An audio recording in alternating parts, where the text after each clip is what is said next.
Hello everyone, and welcome back to the channel here. This is going to be a little bit of a different video than what I usually do. Usually I would build PCs like these and benchmark them and talk about them, but today I thought I would do something a little bit different. I wanted to see, in my own opinion and in my own mind, which option between building a, you know, powerful old PC, something that's 10 years or older over there, the big boy there, or building a weak but modern PC, which is better for modern gaming.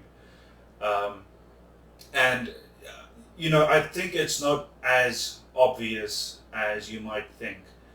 Um, let's start with the bigger, older PC, because you have to think of it from a value perspective as well, not just performance. Obviously, when you're gaming, performance is what matters, but there's more to it than just pure numbers. And when you look at a big PC over there, so these two PCs, let me start off by saying this, these two PCs are nearly identical in price when you buy them now. Um, Obviously, the big old PC used to be very expensive because it has some flagship parts in it. But if you buy it now, these two are more or less the same price if you take away the 1660 Super GPU in this one. So that's the angle we're going to approach it from. This one does have the GPU in it, but we're going to discuss it as if it didn't. So the big PC over there, now this is a matter of taste, but let's start with the chassis. That chassis is huge. It's full tower. It's a Cooler Master Storm chassis. It has all of the features you could need. You could build a server with it. You could build a PC with it. You could build pretty much anything you want in terms of computing. Um, it has so many drive bays. It has space for eATX motherboards. It has, all of the features and, nice little things that usually you don't get. So at the top there, it has a button that switches on and off the fans and lights that you see there on the side, the red ones. It has a button to turn down the fan speed, and that all is connected through a single Molex, which is pretty impressive. Um, and a case like this looks nicer in my opinion, but it doesn't have any of that. That case has really high construction material, construction grade material. This one doesn't. This one feels a lot cheaper. And I think, in terms of chassis, it just comes down to your own personal opinion. Do you like a big PC? Do you like a small PC? This is currently my media PC, so it's sitting by the TV in the lounge. And it's nice for something like that because it looks a little bit like a console. It has modern features that all the chassis don't, like you can open the door by swinging it. All the chassis don't have that. It's very ventilated. At the front, it has a full mesh, so it's extremely ventilated, and it keeps the parts nice and cool. That one has a lot of airflow. It's also pretty ventilated at the front because it has those open mesh drive bays, so it's similar to this. But, a smaller computer like this is a lot easier to cool, especially with the parts that you would put into something like this in this case.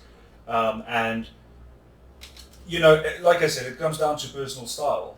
For me, this looks nice. I like that as well, in a different way, but this is more my taste.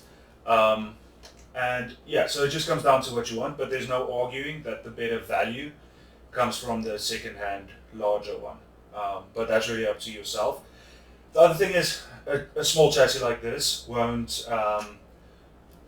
it won't support big motherboards like the one in that computer. It'll only support micro and mini ITX motherboards. And so, if you look at the fans, those are all the Cooler Master fans, but they do have LED lighting, but they don't look so nice. The fans in this one looks really nice. These are just blue fans, cheap fans, but they keep it nice and cool, and the lighting these days is a much bigger thing than what it was 10 to 12 years ago. So yeah, I feel like in terms of cases, that one represents the better value, but this one looks nicer. So it's really up to yourself what you are looking for. And then moving on to the parts inside the case themselves. In terms of power supply, these two have the same size, a 550 watt power supply. So really not much to compare there. That one has an Antec, this one has a Raid Max. Both are 80 plus bronze certified, so really not much to say there. But in older computers like that one, you might find up to 800 watts power supplies, and they used to be really solid. New computers like these, you don't even need a power supply like this. You could go with like a 350 watt, like really cheap unit. But because this does have the 1660 Super in it, it did actually need that power supply. Um, but it's really up to you in terms of power supply. So in terms of parts, this is a first gen Ryzen system, but for what you can do now with budgets, this system's a little bit older. It's like 4 or 5 years old. You could probably get like a third or even fifth gen Ryzen CPU for like $100, which is just like a quad core or a 6 core CPU. So that is a first, and the big one, it's a first gen i7 compared to a first gen Ryzen 3. This is a Ryzen 3 1200, that's an i7 920. So in terms of power, I feel like the i7 still is stronger. Both are quad core. That one is 8 threads. I'm not sure about this one, probably 4 threads. I'm not actually sure, but this one does have better technology support because of how new it is. I think it came out in like 2017, 18, so it's a lot newer. And so it's really up to you what you prefer, but it's quite interesting that yesteryear's flagship CPUs are now this, around this time is some of the weakest CPUs you can buy, like the one in this system. And then, cooling the CPU is also something to think about. This is a stock Ryzen cooler, and the CPU doesn't get hot at all. It doesn't really go above like 60. That CPU with a stock Intel cooler from that time, which is a really big thing, runs at like 90 to 100 most of the time. And it has been repasted, applied, so it should be running a bit cooler, but it uses a lot more power, and that's something else to consider, and it runs a lot hotter. So for my opinion, I think I would go with the newer CPU, the Ryzen 3 CPU, instead of like an old flagship Ryzen 7, Core i7. And the reason for that is lower power usage, a lot lower, and lower temperatures. That's just my opinion. In terms of performance, they're pretty similar.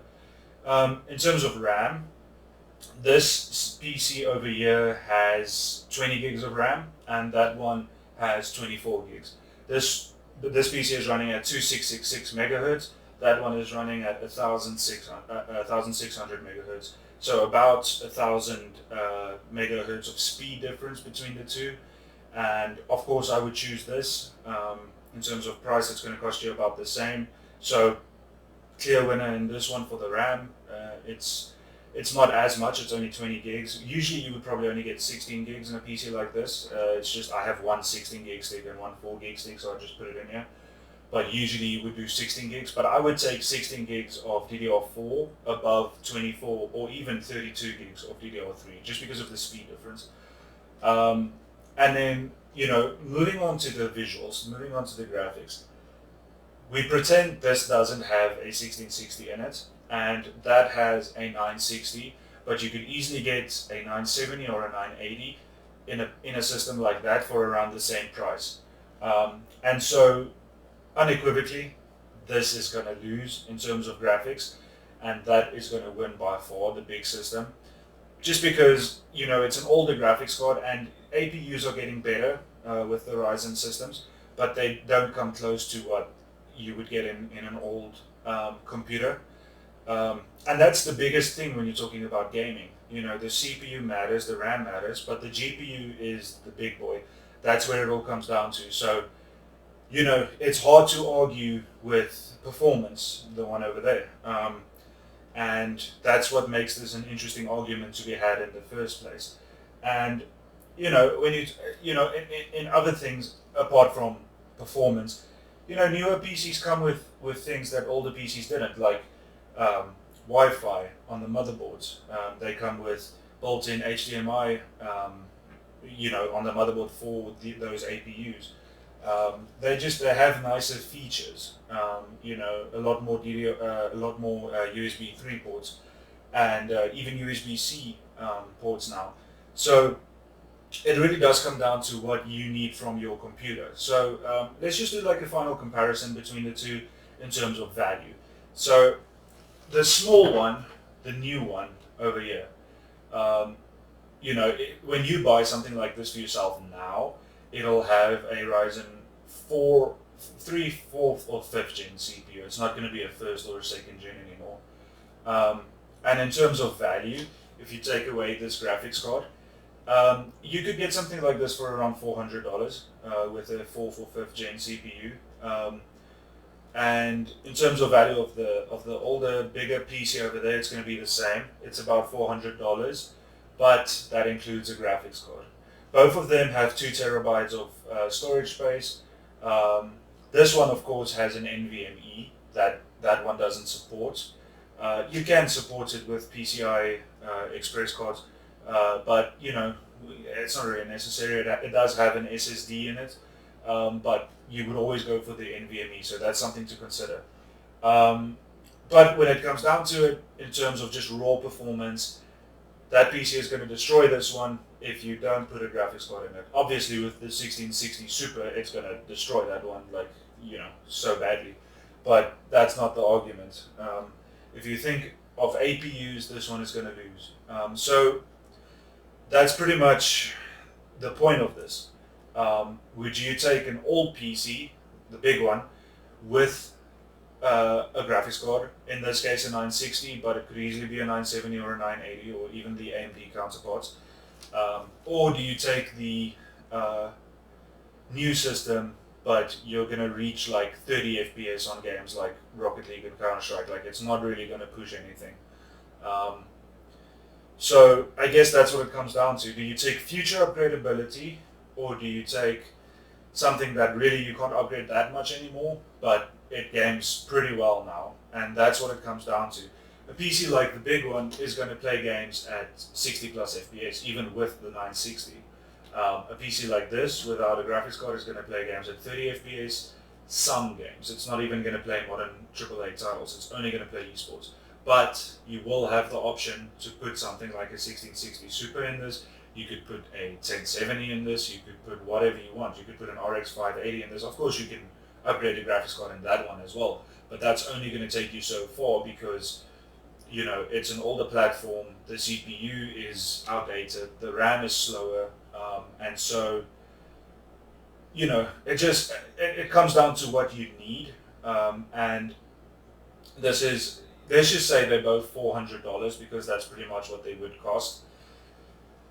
In my opinion, it's better to go for the new PC, play on low resolution, low frame rate for a while.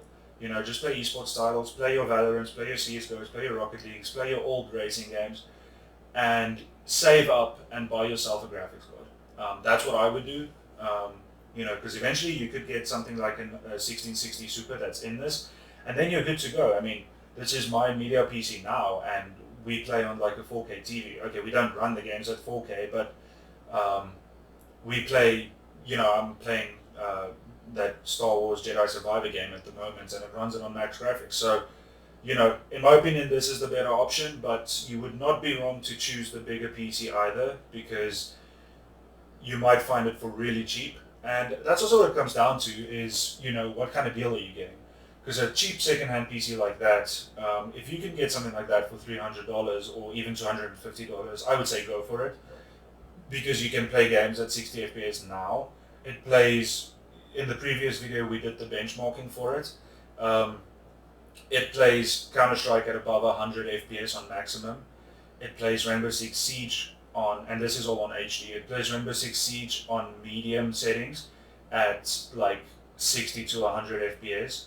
It plays Shadow of the Tomb Raider on medium settings HD at like 40 FPS. Um, it plays all the racing games like Dirt Showdown at like 150 FPS. So there definitely is gaming to be had from a PC like that if that's what you can afford. But if you do think you want to save up for a graphics card, go with an option like this and go with the APU option.